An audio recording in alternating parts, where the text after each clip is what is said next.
Hey guys, I hope all is well. Thank you for joining me for this Truth Talk episode. In today's episode, we're going to be talking about the Bronx drill rapper Kay Flock. Let's get right into it. Drill music has come a long way since Chief Keef popularized it in the early 2010s. A genre that started in the slums of Chicago has made its way around the country and even internationally, making it over to the UK. Little by little, drill music has carved out a space for itself in hip-hop culture, becoming what it is today, one of the most popular genres of hip-hop when it comes to the youth. The kids nowadays love drill music. They're either rapping along to the songs or in the studios creating the songs. Drill music is almost a genre created by the kids for the kids, as most drill rappers are in their teens and not even old enough to legally buy alcohol yet. This exact point is what makes drill music so dangerous, as drill music is directly tied to the streets. Most drill song lyrics are often confessions of real-life crimes done either by the crew of the rappers or even the rappers themselves. This is what makes drill so authentic. Unlike other genres of hip-hop, these artists are rapping about their real life in real time. I have already spoken my mind regarding drill music several times on this channel, and I have said drill music should be called death music. All it promotes is death and destruction, which is heartbreaking when we know it's literally teenagers who are a part of this movement. To make matters even worse, the record labels have gotten behind the drill scene since its inception, signing Chief Keef immediately after having a buzz. All the way back in 2012, Interscope, a company owned by UMG, the biggest label in the industry, decided to sign Chief Keef and make him a superstar. This gave hope to all the other teens in Chicago who wanted to follow in Chief Keef's footsteps, spawning more and more drill rappers, and the labels just kept on signing them, pushing their music to the masses.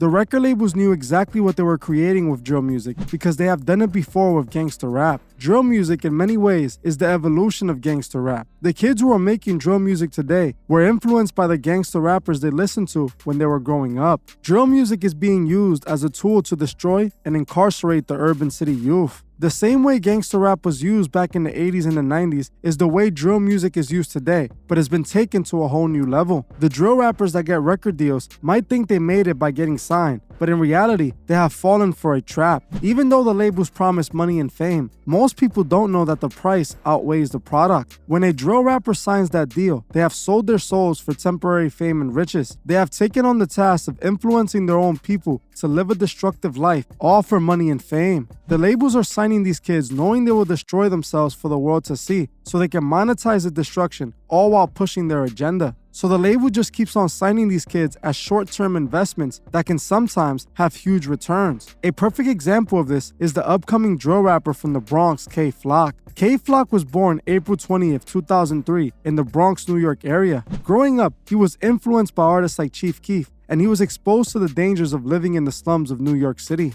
This led Kay Flock to pick up a life of crime and join a gang at a very young age. Kay Flock was known to be active in the east side of the Bronx, on the block of East 187 in Belmont. The local street crew there was a crew called Southside, which both Kay Flock and Dougie B were a part of. Kay Flock would often get in trouble since his early teens, a problem that he seems to be going through to this very day. Unlike many artists, Kay Flock actually didn't have many years of music experience before he started making music. He actually started recording music shortly before his career started to take off. He started making drill songs, dissing the ops of his Southside gang, rapping about the bodies his crew was responsible for. It was like it was meant to be for Kay Flock, as he was seeing success in a matter of months. Flock started dropping songs back in 2020 with his friend B-Love and Dougie B, and managed to eventually make a few songs that would end up being local hits like Brotherly Love and Op Spotter. He will slowly start building up a buzz for himself that led into his biggest songs yet the following year. In November 2021, Kay Flock released his debut mixtape, DOA, which contained the hit song Is Ya Ready, a song that currently has over 50 million views on YouTube.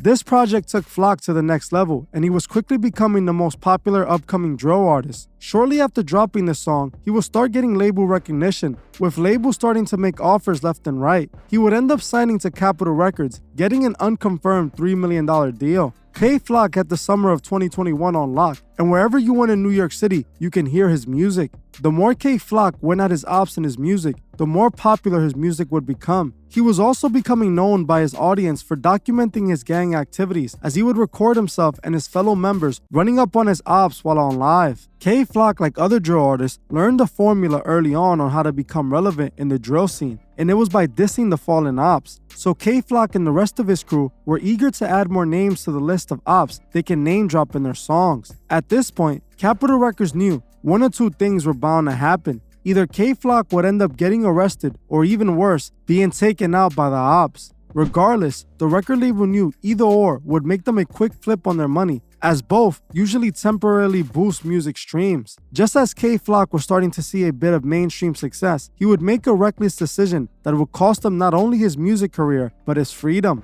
See, K-Flock would end up going down for the same reason he came up. His commitment to his gang and his desire to prove he was really about that life would end up catching up to him.